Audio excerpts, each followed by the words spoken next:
everyone, welcome to part third of chapter 1 electricity. My name is Alok Shukla. Last वाले segment में हमने बात किया था पार्ट 2 में हम जहाँ पे ख़त्म किए थे वो था रेजिस्टेंस. तो हमने आप लोगों को बताया था कि रेजिस्टेंस जो होता है बेसिकली क्या होता है. ठीक है, रेजिस्टेंस क्या होता है, एक हिंड्रेंस होता है जो क्या करता है, किसी भी करंट का अपोज करता है.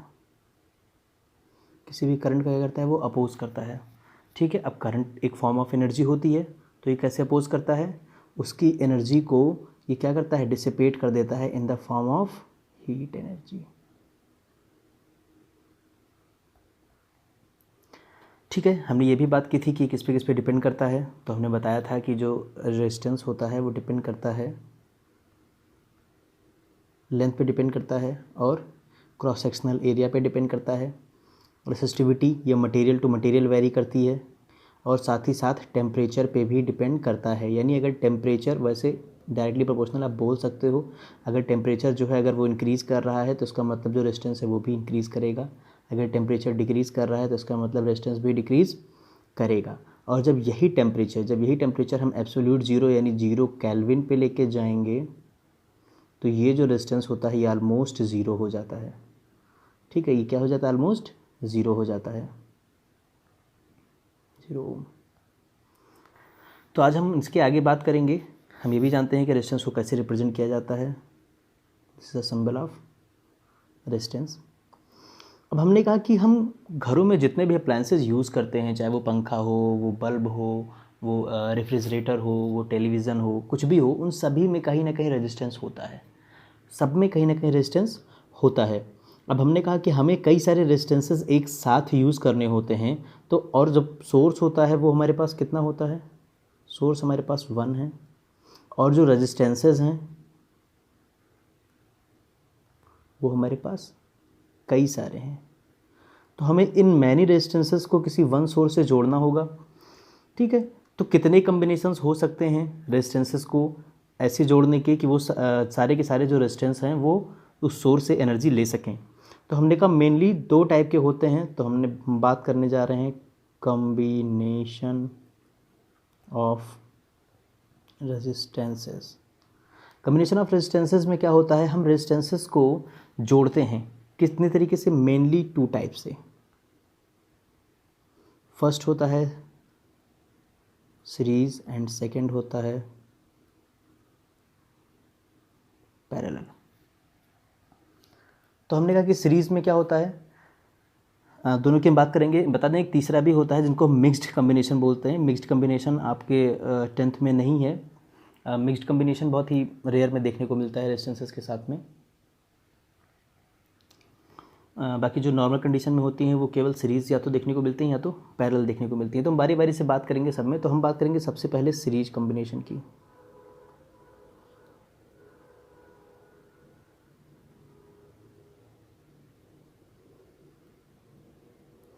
सीरीज़ कम्बिनेशन में क्या होता है, सीरीज़ कम्बिनेशन में आप ऐसे समझो कि एक करंट जो किसी कुछ करंट सॉरी एक करंट नहीं, जो कुछ करंट किसी एक रेजिस्टेंस से फ्लो होगा वो बाकी के सारे रेजिस्टेंसेस से भी फ्लो होना है. वो बाकी के भी सारे रेजिस्टेंसेस से फ्लो होना है. तो इसका मतलब ये होगा कि इसके हम जस्ट आगे अनदर रेजिस्टेंस, इसके हम जस्ट आगे अनदर रेजिस्टेंस जोड़ देंगे. तो लेट अस सपोज इनकी value R1 ohm, R2 ohm and R3 ohm है और उसको हम किसी एक सोर्स से जोड़े हुए हैं. ठीक है, अब हमने कहा कि इसमें जो करंट का फ्लो होगा, मान लीजिए अगर I करंट इसमें से फ्लो हो रहा है तो वही I करंट यहाँ से होते हुए यहाँ जाएगा, यहाँ से होते हुए यहाँ जाएगा और यहाँ से, और फिर लास्ट में वो यहाँ से होते हुए यहाँ जाएगा. तो एक ही करंट जो है वो तीनों जगह से होते हुए आपका जा रहा है. तो हमने कहा कि इसमें करंट जो है वो सेम है, यानी I इज इक्वल्स टू, अगर हम इसको रेजिस्टेंस 1 लेट कर रहे हैं इस वाले को, तो हम कहेंगे कि यहाँ पे जो करंट जाएगा उसको वो हो जाएगा I1. तो हमने कहा ये टोटल I हो गया, इसको हम कैपिटल I भी लिख सकते हैं. तो हमने कहा capital I is equals to I1 is equals to I2, इसमें कितना जा रहा है I2, इसमें कितना जा रहा है I3। तो हमने कहा कि वो जो I निकल रहा है वही I1 में भी जा रहा है, वही I2 में भी जा रहा है, वही I3 में भी जा रहा है, मतलब सेम करंट है, सेम करंट है। अब हमने कहा कि ऐसी कंडीशन में होता क्या है, ऐसी कंडीशन में जो वोल्टेज होता है वो इनके अक्रॉस डिवाइड हो जाता है। वो इनके अक्रॉस कैसे होता है, क्या होता है, डिवाइड हो जाता है। कैसे डिवाइड हो जाता है, हमने कहा देखिए वोल्टेज किसी भी आर रेजिस्टेंस के अक्रॉस क्या होता है, I R into R. I R मतलब कि current through that particular resistor, और वी मतलब कि voltage across that particular resistor, और आर वही रजिस्टर है।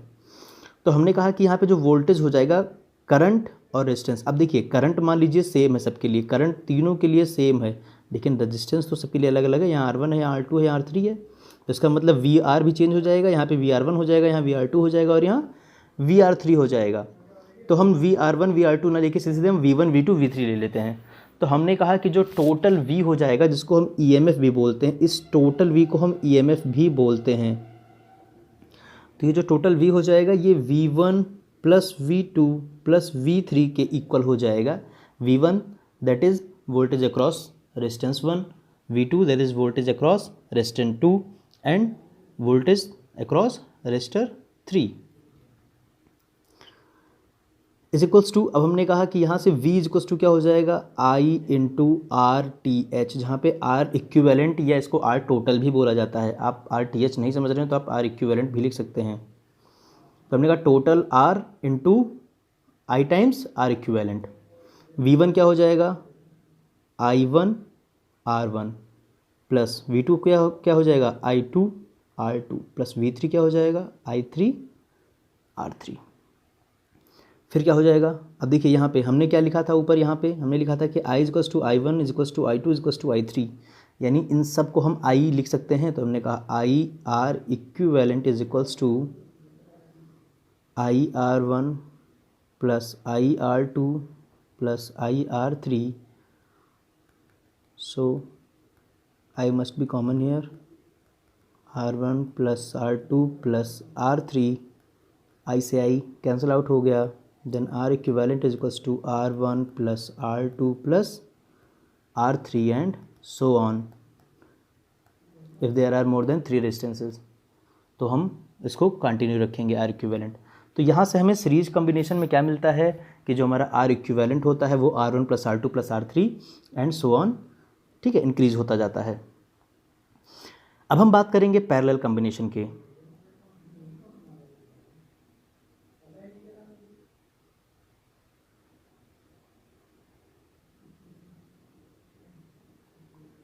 पैरेलल कॉम्बिनेशन में क्या होता है, पैरेलल कॉम्बिनेशन में ऐसा होता है कि जो वोल्टेज होता है वो सबके अक्रॉस सेम होता है, यानी कि जो करंट होता है वो डिवाइड हो जाता है। तो हमने कहा कि ये मान लीजिए कई सारे रेजिस्टेंसेस हैं और ये सारे एक सोर्स से ऐसे जुड़े हुए हैं, यानी सबसे अगर इजी देखा जाए तो सबसे इजी आपका क्या होता है, पैरेलल कॉम्बिनेशन होता है। पैरेलल कॉम्बिनेशन में आपको कुछ करना नहीं है। यहाँ पे आप देखिए, मान लीजिए कि कोई एक सोर्स है, मान लीजिए ये पॉजिटिव हो गया, ये नेगेटिव हो गया, और आपके पास ढेर सारे रेजिस्टेंसेस हैं, कुछ नहीं करना है आपको। ये रेजिस्टेंस जोड़ना है, लाके जोड़ दिए, पैरेलल में जोड़ना है, ठीक है। फिर आपको ये भी जोड़ना है, यहाँ पे लाके जोड़ दिए, आपको ये भी जोड़ना है, यहाँ पे लाके जोड़ दिए। तो this combination is known as parallel combination. ये जो कॉम्बिनेशन होगा ये कैसा हो जाएगा, पैरेलल कॉम्बिनेशन हो जाएगा। तो अब हमने क्या किया, इसको हम ले जाके एक किसी सोर्स से जोड़ दिए, ठीक है, किसी सोर्स से जोड़ दिए। अब हमने कहा कि यहाँ पे देखिए ये आपका हो गया R1 R2 R3 R4, यहाँ से हमारा टोटल I निकला, ठीक है।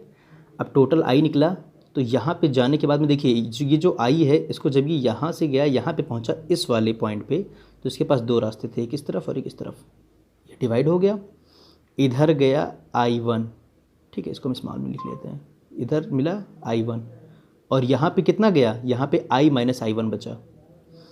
आगे गया इस नोड पे, यहाँ पे गया I2, अब कितना हो गया, I minus I1 plus I2।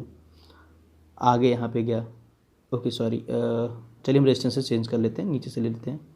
ये 1 हो गया, ये 2 हो गया, ये 3 हो गया और ये 4 हो गया। ये आपका हो जाएगा I3 और ये आपका हो जाएगा I4। इस तरीके से चारों में अलग अलग करंट गया।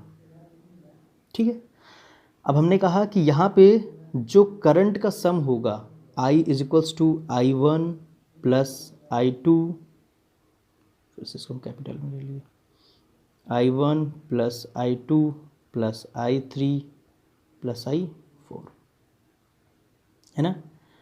और अगर हम यहीं पे वोल्टेज की बात करें तो हमने कहा कि 1 के अक्रॉस जो है वोल्टेज वो V1 हो जाएगा, जो 2 के अक्रॉस वोल्टेज है यहाँ पे वो V2 हो जाएगा, जो 3 के अक्रॉस वोल्टेज है वो V3 हो जाएगा, और जो 4 के अक्रॉस वो V4 हो जाएगा। और पैरेलल कम्बिनेशन में सारे वोल्टेजेस जो होंगे, जो EMF होगा हमारा, ठीक है, यानी टोटल वोल्टेज वो हमारा इक्वल हो जाएगा V1 is equals to V2 is equals to V3 is equals to V4।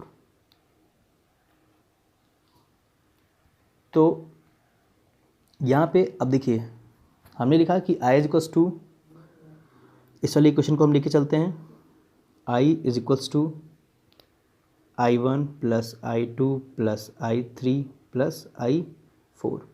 I is equals to क्या होता है, V बाई R। यहाँ पे हम टोटल I की बात कर रहे हैं, तो यहाँ पे भी हम टोटल वोल्टेज यानी EMF और टोटल R यानी कि R इक्विवेलेंट की बात करेंगे। Is equals to I1, I1 मतलब कि करंट थ्रू वन रजिस्टर, तो इसका मतलब हो जाएगा V1 upon R1 plus V2 upon R2 plus V3 upon R3 plus V4 upon R4। अब हम देखिए यहाँ पे हमने क्या लिखा है कि V1 जो है वो V2, V3, V4 या V के इक्वल है, तो हम यहाँ पे क्या लिख सकते हैं कि V upon R equivalent is equals to, ये सारे सेम वैल्यू हैं V1, V2, V3, V4, तो हमने इसको कॉमन ले लिया V लेट करके। अंदर क्या बचा, R1 plus 1 upon R2 plus 1 upon R3 plus 1 upon R4, V से V कैंसिल आउट हो गया, and here we get R1 upon R equivalent is equals to 1 अपॉन R1 plus 1 upon R2 plus 1 upon R3 and so on. अगर n number of series parallel में अगर हैं resistances तो ये आपका n तक चला जाएगा। तो ये तो बात हो गई केवल R इक्विवेलेंट की, जब हम सीरीज़ में या पैरेलल में जोड़ते हैं। अब हम कुछ ऐसे फैक्ट के बारे में बात करेंगे जो बहुत ही कंपलसरी होता है, कभी भी जब डिफरेंस पूछ लेता है सीरीज़ या पैरेलल में या ऐसे सारे क्वेश्चंस आ जाते हैं, तो कुछ इंपॉर्टेंट फैक्ट की बात करेंगे। तो हम यहाँ पे कुछ इंपॉर्टेंट IMPs ऐसा लिख लेते हैं। सबसे पहली बात देखिए, अगर हमने कहा कि R, देखिए अभी हम सीरीज़ की बात कर रहे हैं केवल, अगर हमने कहा कि R equivalent is equals to R1 plus R2 plus R3 है, अब हम केवल 3 रेजिस्टेंसेस को लेके चलते हैं और मान लेते हैं कि R1 is greater than R2 is greater than R3, यानी R3 सबसे छोटा है और R1 सबसे बड़ा है, तो जो हमारा R इक्विवेलेंट होगा वो हमारा R1 से भी बड़ा रहेगा। यानी कि किसी कॉम्बिनेशन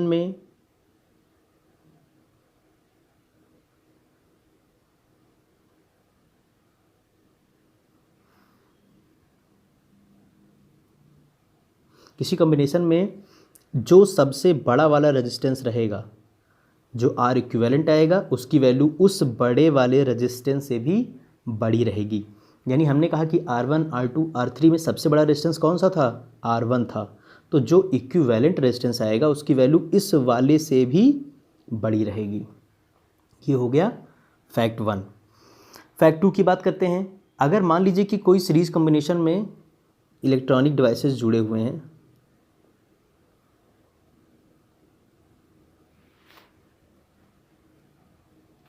इनमें से मान लीजिए एक में कोई फॉल्ट आ जाता है, इसमें कोई फॉल्ट आ जाता है या ब्रेक हो जाता है या बर्न हो जाता है, कुछ भी हो जाता है, तो हम ये कहेंगे कि जब यहाँ से करंट जाएगा तो कैसे जा पाएगा। सिंपल सी बात है, यहाँ तो सर्किट ब्रेक हो चुका होगा, क्योंकि भाई फॉल्ट होने का मतलब क्या है, ओपन सर्किट। कोई भी चीज़ ख़राब हो गई, जल गई, तो इसका मतलब कि यहाँ पे ओपन सर्किट हो गया।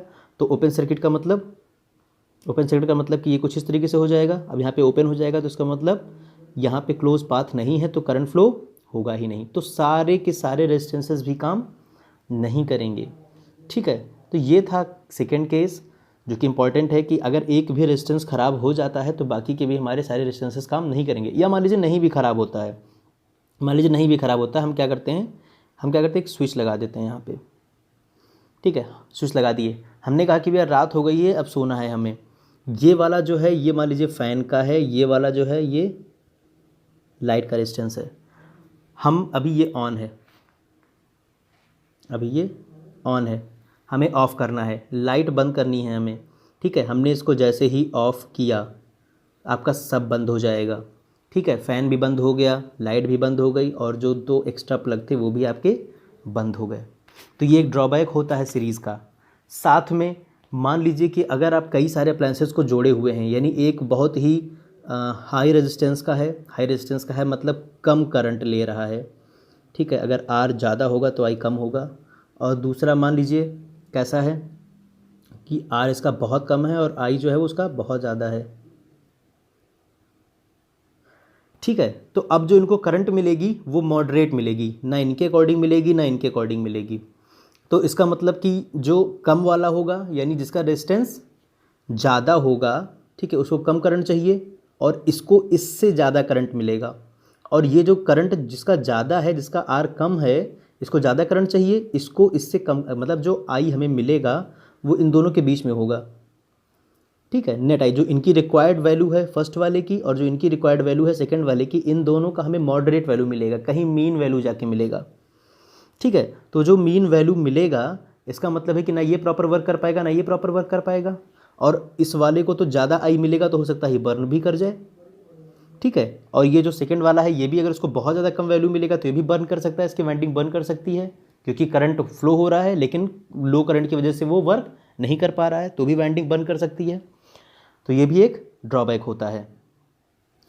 और सीरीज़ में हमेशा जो होता है वो रेजिस्टेंसेस सम अप होता है, यानी रेजिस्टेंस हमेशा इंक्रीज़ होता है। यानी जब भी हमारे पास छोटे कई सारे रेजिस्टेंसेस होंगे तो हम क्या करेंगे, उनको हम अगर मान लीजिए हमारे पास छोटे छोटे कई सारे रेजिस्टेंसेस हैं R1 R2 R3 और हमें जो टोटल रेजिस्टेंस चाहिए होगा वो हमें ज़्यादा चाहिए होगा और ज़्यादा, तो हम क्या करेंगे, इनको हम सीरीज़ में ऐड करेंगे, यानी इस तरीके से ऐड कर देंगे, तो हमारा जो टोटल रेजिस्टेंस हो जाएगा वो इंक्रीज़ हो जाएगा।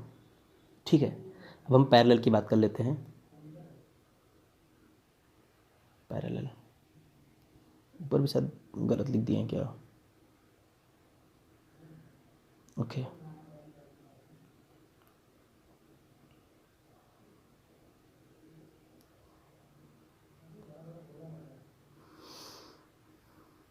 ठीक है, तो पैरेलल कॉम्बिनेशन की बात कर लेते हैं।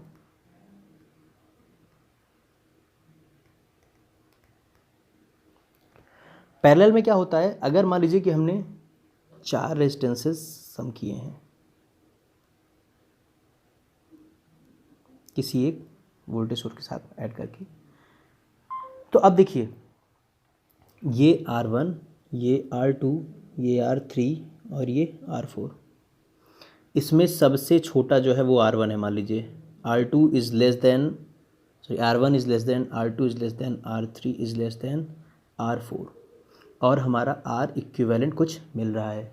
तो हमने कहा कि जो R इक्विवेलेंट मिलेगा वो सबसे मिनिमम जो भी मैग्नीट्यूड हैविंग हमारा रेजिस्टेंस होगा उससे भी छोटा हमारा R इक्विवेलेंट होगा, यानी R इक्विवेलेंट जो इसका आपका पैरेलल कॉम्बिनेशन का जो R इक्विवेलेंट होता है वो मिनिमम रेजिस्टेंस से भी छोटा होगा जो कि उस कॉम्बिनेशन में यूज किया गया है। तो हमने कहा R1 से भी छोटा रहेगा R इक्विवेलेंट। ठीक है, अब अनदर चीज़ क्या हो सकती है, हमने कहा कि इसमें देखिए, इसमें अगर हम एक कॉम्बिनेशन लेते हैं पैरेलल का,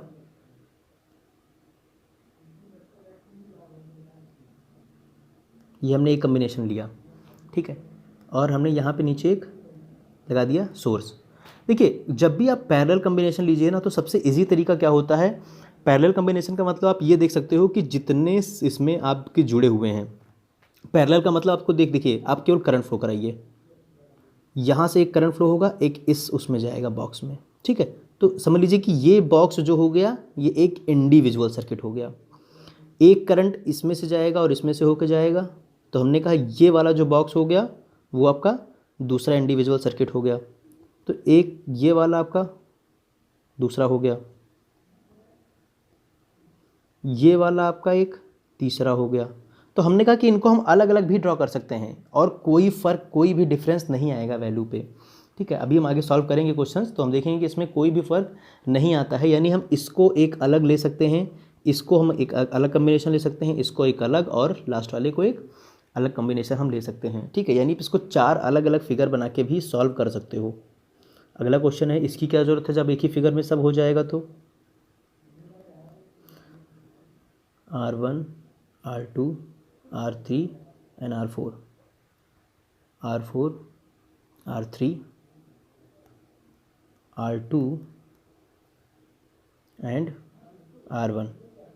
ठीक है, इस तरीके से। तो हमने कहा कि ये 4 अलग अलग, इसको हम मान के भी इसको कर सकते हैं। ठीक है, अब देखिए, मान लीजिए कि अगर हम इसमें कहीं स्विच लगाते हैं, ठीक है, हमने कहा पैरेलल कॉम्बिनेशन है हमारे पास, ये एक सोर्स है,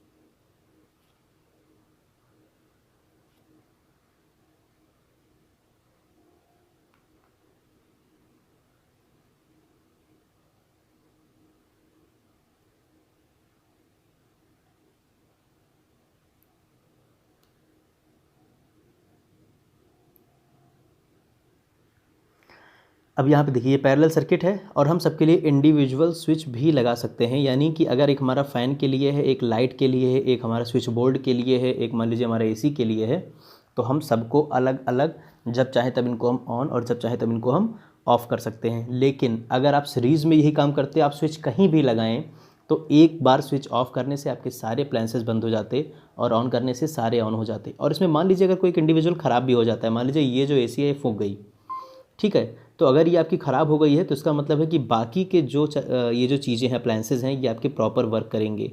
ठीक, अगर इनको हम ऑन कर दें तो ये प्रॉपर वर्क करते हैं, क्योंकि अभी कुछ हुआ नहीं, ये एक इंडिविजुअल सर्किट जो है ये आपकी ख़राब हो गई है, केवल एक वाली। जैसे कि हमने बताया इसमें से एक इंडिविजुअल ख़राब हो गई है, कोई फ़र्क नहीं पड़ता हमें, बाकी के 3 हमारी सेफ़ हैं।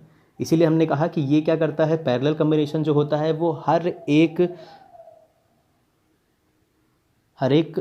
जो भी हमारे रेजिस्टेंसेस होते हैं उनको ये एक अलग सर्किट की तरह ट्रीट करता है।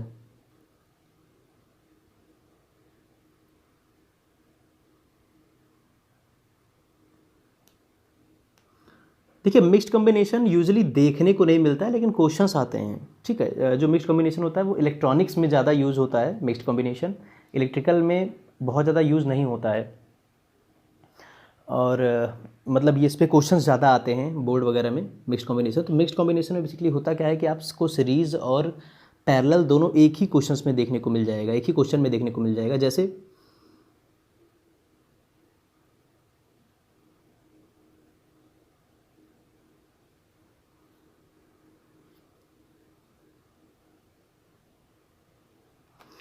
चलिए ये इसको हम क्वेश्चन मान के कर लेते हैं, ये क्लियर हो जाएगा। तो हमने कहा कि जैसे मान लीजिए कि ये जो है ये 4 है, ये 2 है, ये 2 है और ये 4 है। ठीक है, तो हमें क्या करना है, हमें इसका RTH निकालना है, यानी R इक्विवेलेंट निकालना है। और ये मान लीजिए आप 20 वोल्ट का है और हमें करंट भी फाइंड करना है इस वाले रेजिस्टेंस में से। ठीक है, तो हमने कहा कि सबसे पहले हमें क्या करना पड़ेगा, सबसे पहले हमें निकालना पड़ेगा R इक्विवेलेंट निकालना पड़ेगा। देखिए, सॉल्व करने का एक आसान तरीका ये भी होता है कि आपको क्या करना है, बिल्कुल कोना पकड़ लेना है एक। ठीक है, उस कोने को पकड़ने के बाद में फिर आप देखेंगे कि अब हम यहाँ से इसको धीरे धीरे रिड्यूस करते हुए चलेंगे, है ना। तो अब यहाँ से अगर हम देखते हैं कि सोर्स हमारा यहाँ पे है, तो कोना एक तो ये हो गया, एक ये हो गया। इस कोने में देखिए, अब ये कोना हम ले सकते थे लेकिन ये तो सिंपल सी बात है, एक इंडिविजुअल सर्किट की तरह लग रहा है। और इसके बाद में यहाँ पे एक अलग पूरा बॉक्स बना हुआ है, तो हम अभी इधर से चलेंगे। तो हमने कहा कि जब हम इधर से चलते हैं तो आप देखिए ये 2 और ये 2 सीरीज़ में दिख रहे हैं आपको, क्योंकि जो करंट इसमें से जाएगा वही करंट इसमें से और इसमें से भी जाएगा। जो करंट यहाँ पे आएगा वो इसमें से और इसमें से दोनों से होके जाएगा। ठीक है, या फिर आप ऐसे देखिए, आप इस पॉजिटिव से करंट भी फ्लो करा के देख सकते हैं। हमने कहा यहाँ से हमने करंट फ्लो कराया, करंट गया, अब यहाँ पे जाने के बाद में उसको दो रास्ते मिले, एक इधर और एक इधर। अगर करंट डिवाइड हो रहा है तो इसका मतलब कि ये और ये जो है ये पैरेलल में है। अब एक करंट यहाँ से गया इधर और एक करंट गया यहाँ से गया इधर, इसका मतलब कि ये दोनों आपस में पैरेलल में हैं, ये वाले और ये वाले पैरेलल में हैं। जो करंट यहाँ से गुजरा है वही करंट इसमें से भी जाएगा और वही करंट इसमें से भी जाएगा, यानी ये दोनों आपस में सीरीज़ में हैं। और फिर आगे जाके यहाँ पे करंट, ये देखिए मिल जा रहा है, यहाँ पे इस नोड पे करंट मिल जा रहा है, ठीक है। अब इसका मतलब ये हुआ कि ये 2 और टू सीरीज़ में है, पहले वाले ऊपर वाले। तो हमने कहा कि भैया आर इक्विवेलेंट निकालेंगे, सीरीज़ में है, तो हमने कहा 2 + 2 यानी R1 + R2 हो जाएगा = 4 ओम हो जाएगा, है ना। अब देखिए फिर ये जो 4 ओम है इस 4 ओम के साथ में पैरेलल में है, ये वाले जो हैं इसके साथ पैरेलल में हैं। तो हमने कहा कि 1/R इक्विवेलेंट = 1/4 + 1/4। तो R इक्विवेलेंट = क्या हो जाएगा, ठीक है, ये आपका हो जाएगा 4/2, दैट इज़ 2 ओम। 4 LCM ले लेंगे, 1 + 1, फिर हमने क्या किया, इसको पलट दिया भाई, आर इक्विवेलेंट ऊपर कर दिया, या आप क्रॉस मल्टीप्लिकेशन भी कर सकते हो, उसको इधर कर दिया, इसको इधर कर दिया, ठीक है। तो आर इक्विवेलेंट इधर चला गया, 4 इधर चला गया, इस तरीके से करके तो ये 4/2 आ जाएगा, दैट इज़ 2 ओम। अब 2 ओम हमारा मिल गया है इस बॉक्स का। अब 2 ओम और ये 4 ओम जो है ये वो सीरीज़ में दिख जाएगा। जब आप उसको रिड्यूस करोगे तो ये 2 ओम और ये 4 ओम, इस तरीके से कुछ आपका बनेगा। ये 2 ओम है और ये 4 ओम है, तो equivalent resistance will be 2 + 4, that will be 6 ओम, ठीक है। अब हमें क्या पता है, हमें यहाँ पे देखिए वोल्टेज पता है, EMF पता है, हमें आर इक्विवेलेंट पता है। इक्विवेलेंट हमारा कैसे क्या निकल जाएगा, V/R। V टोटल है हमारा 20 वोल्ट, दिस इज 6 एम्पियर, ठीक है। अब देखिए हमें क्या निकालना है, हमें निकालना था इसमें से कितना करंट जाएगा, इस 2 ओम वाले में कितना करंट जाएगा। तो देखिए हमने कहा कि करंट हमारा टोटल 3.33 यहाँ से चल रहा है और यहाँ पे आके क्या हो रहा है, डिवाइड हो जा रहा है, ठीक है। यहाँ पे आके क्या हो जा रहा है, डिवाइड हो जा रहा है। तो इसका मतलब कि ये अलग और ये अलग, 2 सर्किट हमारा हो गया, ठीक है। ये अलग सर्किट हो गया हमारा और ये अलग सर्किट ड्रॉ करेंगे पहले इसको रिड्यूस करके। तो हमारा एक ऐसे था ये 2 ओम का और एक ऐसे था ये 4 ओम का, ये 20 वोल्ट है। अब देखिए टोटल करंट हमारा कितना आया है, 3.33 एम्पियर, यानी 3.33 एम्पियर इसमें से भी फ़्लो हो रहा है और इसमें से भी फ़्लो हो रहा है। तो हमारा V2 मतलब कि इस 2 ओम जो हमारा मतलब बना हुआ है, ठीक है, इस V2 ओम के अक्रॉस वोल्टेज कितना हो जाएगा। तो हमने कहा I × R, और R की वैल्यू कितनी है इसकी, 2 है। I 3.33 × R, that is 2, 6.66 volt. 4 के क्रॉस कितना हो जाएगा, उसको हम V4 बोल सकते हैं। तो V4 = हो जाएगा I × R, current same he flow हो रहा है क्योंकि सीरीज़ कॉम्बिनेशन है। तो यहाँ पे आपका हो जाएगा 4 × 3.33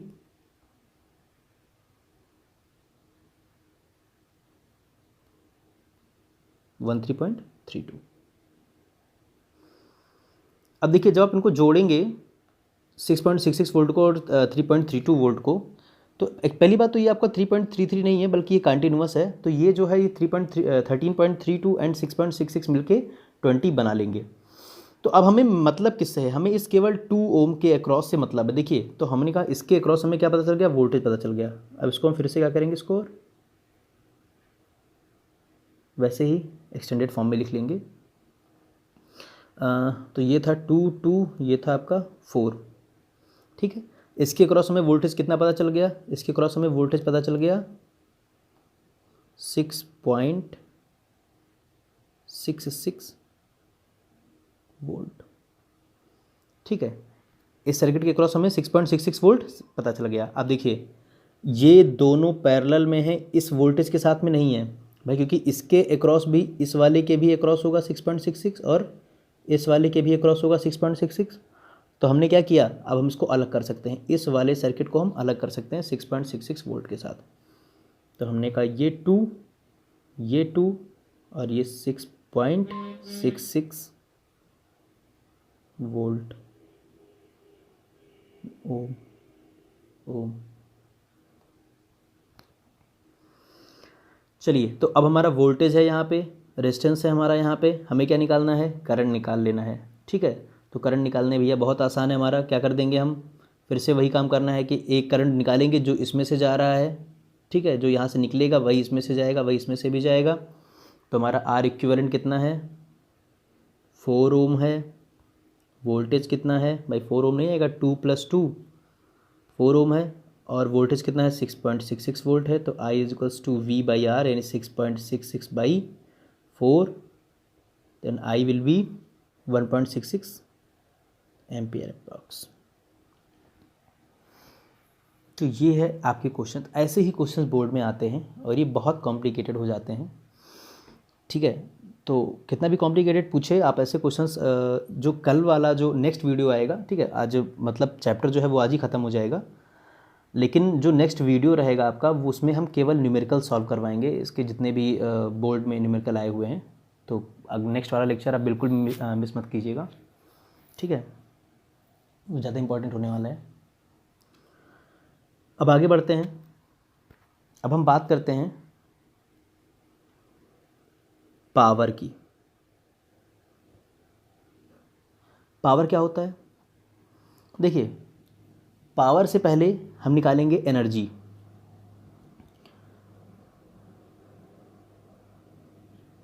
एनर्जी इक्वल्स टू क्या होता है बेसिकली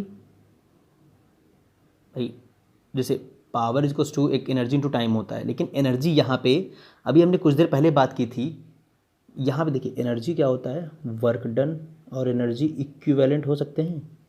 और जब हम वोल्टेज यानी पोटेंशियल डिफरेंस पढ़ रहे थे तो हमने क्या पढ़ा था कि V = W/Q, यानी यहाँ से वर्क डन हमारा क्या हो जाएगा, W = Q × V, है ना।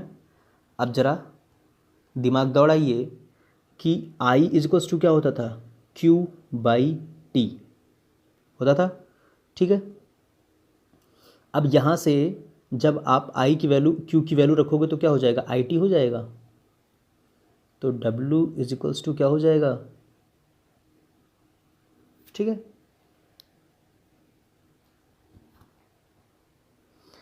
अब अगर यही चीज़, सेम यही चीज़ अगर हमने क्या लिख दिया, इसको हमें पावर निकालना है, ये तो अभी क्या हमारा हो गया, वर्क डन हो गया। ठीक है, तो अगर हम पावर निकालेंगे तो हम जानते हैं कि work done upon time = power, यानी कि work done = power into time, है ना। तो हमने यहाँ से W का फॉर्मूला रख दिया, P × T = I × T × V, T से T कैंसिल आउट हो गया, and P = finally I × V। आप डायरेक्ट पावर से भी निकाल सकते थे, ठीक है, वर्क डन अपॉन टाइम करके, लेकिन हमने पहले एनर्जी निकाली है, एनर्जी निकालने के बाद में निकाला है ये, ठीक है, क्योंकि बाद में भी एनर्जी फिर से निकालेंगे हम जब जूस ला पढ़ेंगे तो हमारा पावर मिला IV। अब अगर हम यही पावर सेम इस फार्मूले में रखते हैं, यानी V = हम ओम्स फार्मूला पढ़े हैं IR, तो ये आपका हो जाता है I²R, ठीक है। या फिर आप सेम इसी फार्मूले में, P के फार्मूले में अगर I = V/R इसी ओम फार्मूले से रखते हैं तो ये हो जाता है V²/R, ठीक है। तो बार बार आप बदल बदल के इधर वैल्यू, यानी ये तीनों वैल्यू जो होती हैं ये पावर की वैल्यू होती हैं, ठीक है। तो आप इनको चेंज कर करके जैसे वैल्यू इसमें गिवन है आप उसी के अकॉर्डिंग पावर निकाल सकते हो। अब हम बात करते हैं जूल्स लॉ ऑफ हीटिंग। देखिए कोई भी, अभी हमने कुछ देर पहले ही बात की थी जब रेजिस्टेंस हम पढ़ रहे थे कि जो रेजिस्टेंस होता है वो हीट एनर्जी के फॉर्म में जो होता है वो डिसिपेशन करता है, एनर्जी का डिसिपेट करता है, ठीक है। अब ये एनर्जी किसके बराबर होगी, यानी कि कोई भी जो हमारा एलिमेंट है वो कितना हीटअप होगा। तो सिंपल सी बात है, कि जूल्स साहब ने बताया कि वो जो एनर्जी होगी वो क्या होगी, जैसे मान लीजिए कि किसी का पावर है आपका P, तो T टाइम्स यानी T टाइम तक उसको हम यूज़ करते हैं तो वो एनर्जी जो होगी वो हीट फॉर्म में कन्वर्ट करेगी कोई भी जो रेजिस्टेंस होगा हमारा, ठीक है, क्योंकि जो रेजिस्टेंस होगा वही केवल हीट में कन्वर्ट करेगा चीज़ों को।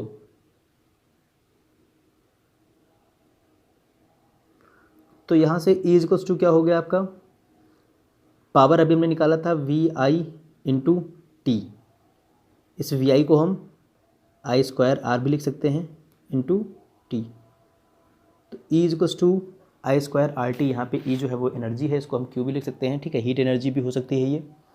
तो हमने कहा कि ये क्या होता है, ये आपका होता है R, यहाँ पे रेजिस्टेंस होता है जो कि T टाइम तक यूज किया जाता है, जो कि I करंट ले रहा है, ठीक है। तो ये जो इसमें टोटल एनर्जी होगी वो I²RT के बराबर हो जाएगी, हीट एनर्जी जो है, ठीक है। अब इसमें एक लास्ट बात करेंगे हम, वो बात होती है कि जो कमर्शियल यूनिट ऑफ एनर्जी होती है, ठीक है, जो हम कमर्शियली यूज़ करते हैं वो क्या होता है, वो आपका होता है किलोवाट आवर। किलोवाट आवर जो होता है ये कमर्शियली एक्सेप्टेबल है, ठीक है, इसको मतलब कि कमर्शियली यूज करते हैं सभी लोग। किलोवाट आवर में आप देख सकते हैं कि यहाँ पे वाट आवर, वाट का मतलब पावर की यूनिट, आवर का मतलब टाइम, तो power into time that is energy, energy की बात कर रहे हैं ये, ठीक है। और लास्ट यानी 9th में आप लोगों ने पढ़ा भी होगा कि जब भी आपने पढ़ा होगा एनर्जी वाला जब चैप्टर जो होता होगा, ठीक है, उसमें आपको बताया गया होगा कि 1 किलोवाट आवर को जूल में अगर हम कन्वर्ट करेंगे तो कितना आएगा, तो हमने कहा 1 kilowatt hour is equals to almost 3.6, almost नहीं कन्फर्म है, ठीक है, इतना जूल होता है, 3.6 इंटू 10⁶ जूल, ठीक है। तो इसी किलोवाट को हम एज अ स्टैंडर्ड लेते हैं और हम इसको 1 यूनिट ऑफ इलेक्ट्रिकल एनर्जी भी बोलते हैं, 1 यूनिट ऑफ इलेक्ट्रिकल एनर्जी, यानी कि जैसे हम बात करते हैं कि किसी के बिजली का बिल आता है तो वो यूनिट देख के आता है कि कितने यूनिट आपने इलेक्ट्रिसिटी कंज्यूम की, वो यही यूनिट है 1 किलोवाट आवर जब आप यूज़ कर लेते हैं, ठीक है, यानी आप ऐसा समझ सकते हो कि आप 1 किलोवाट का कोई अप्लायंसेस अगर 1 आवर तक यूज़ करते हैं, कोई अप्लायंस अगर आप 1 आवर तक यूज़ करते हैं, 1 आवर तक, तो हम कहेंगे कि आप 1 यूनिट बिजली कंज्यूम किए हैं, ठीक है। तो इस तरीके से अब बेसिकली इसके फार्मूले ऐसे ही होते हैं कि आपको पहले पावर निकालना होता है। मान लीजिए कि अगर वही पूछता है, बहुत सिंपल सा क्वेश्चन ले लेते हैं, हमने कह दिया कि अगर कोई भी एक बल्ब है 60 वाट का है और वो 60 वाट का जो बल्ब है वो आप 3 आवर डेली यूज करते हैं, ठीक है, 3 आवर्स आप डेली यूज करते हैं 20 डेज़ तक, तो आप बताइए कि आपने कितनी यूनिट बिजली मतलब खपत की, या मतलब आपने कितना जो है, ठीक है, कंज्यूम किया, कितनी इलेक्ट्रिसिटी कंज्यूम की है। या कभी कभी क्वेश्चंस इसमें मतलब क्वेश्चंस तो ऐसे बोर्ड में नहीं आते, क्वेश्चंस आते हैं कि आपको मान लीजिए 2 रुपये 2 रुपीज़ पर यूनिट आपको चार्ज दे दिया है, अब आपको निकालना है कि आपने कितने रुपए आपके बिल बने, ठीक है। तो अब हम क्या करेंगे, सबसे पहले क्या निकालेंगे, हम पावर निकालेंगे। तो पावर हमारा क्या हो जाएगा भाई, ये देखिए यहाँ पे सीधे सीधे पावर ही दिया हुआ है ना, तो 60 वाट हमने पावर लिख दिया। अब हमें टाइम दिया हुआ है, टाइम कितना है, टोटल टाइम की बात करेंगे 3 आवर्स डेली 20 डेज़, तो हमारा हो गया 60 आवर्स। कभी कभी ये मिनट में भी दे सकता है, ठीक है, डेज़ में भी दे देगा, तो आपको आवर में कन्वर्ट करना ज़रूरी है क्योंकि किलोवाट आवर में ही हम इसको हमेशा कन्वर्ट करके तब एनर्जी निकालेंगे। और ये आपका देखिए यहाँ पे तो वाट लिखा हुआ है, तो इसको हम क्या करेंगे, पहले किलोवाट में कन्वर्ट करेंगे, तो 60 divided by 1000 it will make it kilowatt. अब हमारा क्या होगा, एनर्जी टोटल निकालनी है, तो E इक्वल्स टू PT लिख दो, यानी 60 बाई 1000 इंटू 60, 0 से 0 0 से 0 कैंसिल आउट हो गया, 3.6 क्या आया, किलो वाट आवर। अब 3.6 किलो वाट आवर, या किलो वाट आवर का मतलब है कि आप 3.6 यूनिट आपने कंज्यूम किया है, तो 3.6। अब देखिए अब हम क्या निकाल रहे हैं, टोटल कॉस्ट निकाल रहे हैं, तो सिर्फ 1 यूनिट का कॉस्ट है 2 रुपीज़, तो 3.6 का कितना हो जाएगा, 3.6 इंटू 2 रुपीज़ हो जाएगा 7.2 रुपीज़, ठीक है। तो इस तरह से ये जो इलेक्ट्रिसिटी चैप्टर है ये आपका समाप्त होता है। कुछ चीज़ें जो भी छूट गई होंगी एक बार हम रीचेक कर लेंगे, वो लास्ट चैप्टर में, यानी जब हम डिस्कस करेंगे न्यूमेरिकल, अच्छे से अच्छे न्यूमेरिकल डिस्कस करेंगे तो उनको हम एक बार क्लियर कर देंगे, या अगर आपकी कोई भी क्वेरी होगी, कोई डाउट होगा, ठीक है, तो आप हमें कमेंट बॉक्स में ज़रूर बताएं, तो हम उसे कल डिस्कस कर लेंगे। Thank you.